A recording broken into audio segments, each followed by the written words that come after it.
Kita beralih ke sorotan lainnya, Majelis Hakim Pengadilan Tata Usaha Negara Banda Aceh mengabulkan gugatan Walhi untuk seluruhnya terkait dengan penerbitan izin pinjam pakai kawasan hutan atau IPPKH yang dikeluarkan oleh Gubernur Aceh untuk pembangunan PLTA Tampur 1 di Gayo Lues. Perkara ini diputuskan di PT UN Banda Aceh Rabu pagi setelah melewati 21 kali sidang. Majelis Hakim Pengadilan Tata Usaha Negara atau PT UN Banda Aceh mengabulkan gugatan Walhi untuk seluruhnya terkait dengan penerbitan izin pinjam pakai kawasan hutan atau IPPKH yang dikeluarkan oleh Gubernur Aceh untuk pembangunan PLTA Tampur 1 yang dibangun untuk pembangkit listrik tenaga air seluas 4.407 hektar atas nama PT Kamirzu di 3 kabupaten, yaitu Gayo Lues, Aceh Tamiang, dan Aceh Timur.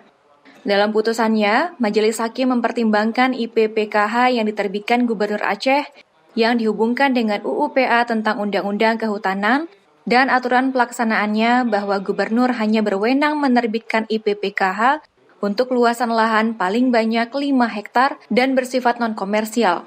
Pasalnya, dalam kasus ini Gubernur Aceh telah mengeluarkan IPPKH untuk luasan lahan sebanyak 4.407 hektar di Kabupaten Gayo Lues untuk PT Kamirzu.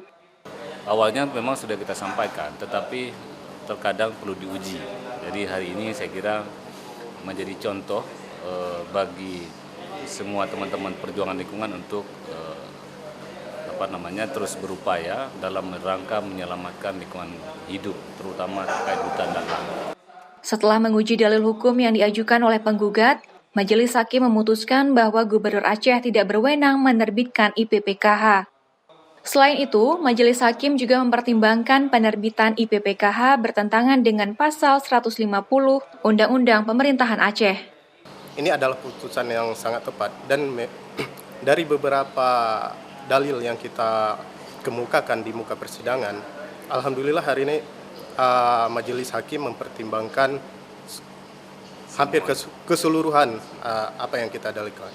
Selain itu, pihak tergugat dalam hal ini juga masih memikirkan untuk mengajukan banding ke Pengadilan Tinggi Tata Usaha Negara Medan Sumatera Utara paling lama 14 hari pasca putusan dibacakan. Nova Misdayanti, Kompas TV, Banda Aceh.